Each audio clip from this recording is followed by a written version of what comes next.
Sveiki, šiandieną jums pristatysiu mūsų serverio taksistų darbo sistemą. Nieko nelaukdami galime pradėti.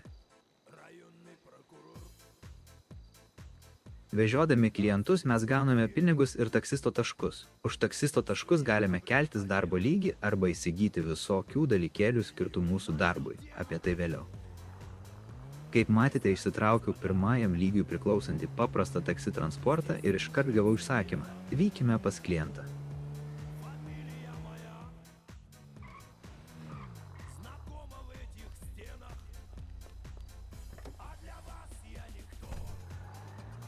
Kai klientas įsėdo, gauname nurodymus, kur jį nuvežti, keliaukime ten ir jį paleiskime, taip uždirbsime savo pirmosius pinigus ir taksisto taškus.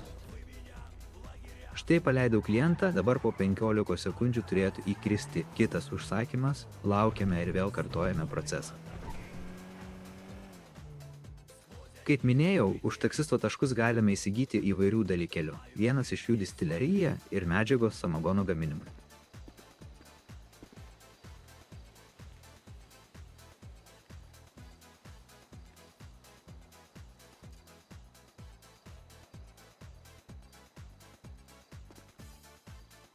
Atidarius distileriją matosi du galimi veiksmai – fermentacija ir distiliacija. Pradėkime nuo fermentacijos.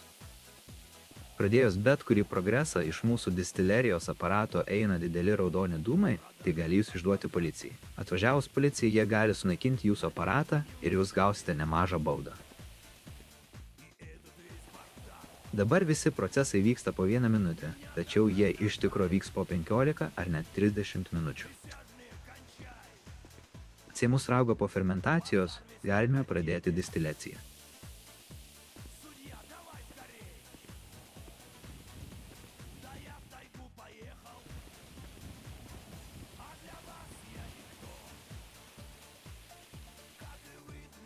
Atsiėmus samagoną po distiliacijos, galime susirinkti aparatą ir toliau tęsti darbus. Prikėliau taksisto taškų, galime pasikelti dabar savo lygį ir pagerinti savo darbo transportą. Aš pasikelsiu iki 5, maksimalaus.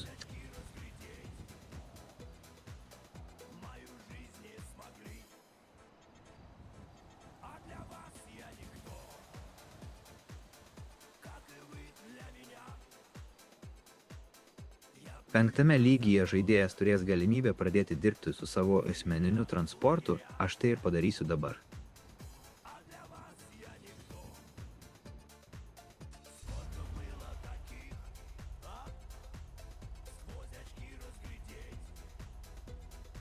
Prieš pradedant dirbti su nuosava mašina, turime būtinai užsidėti taksi ženklą. Užsidedame ir dirbame lygiai taip pat, kaip dirbame su pirmąja.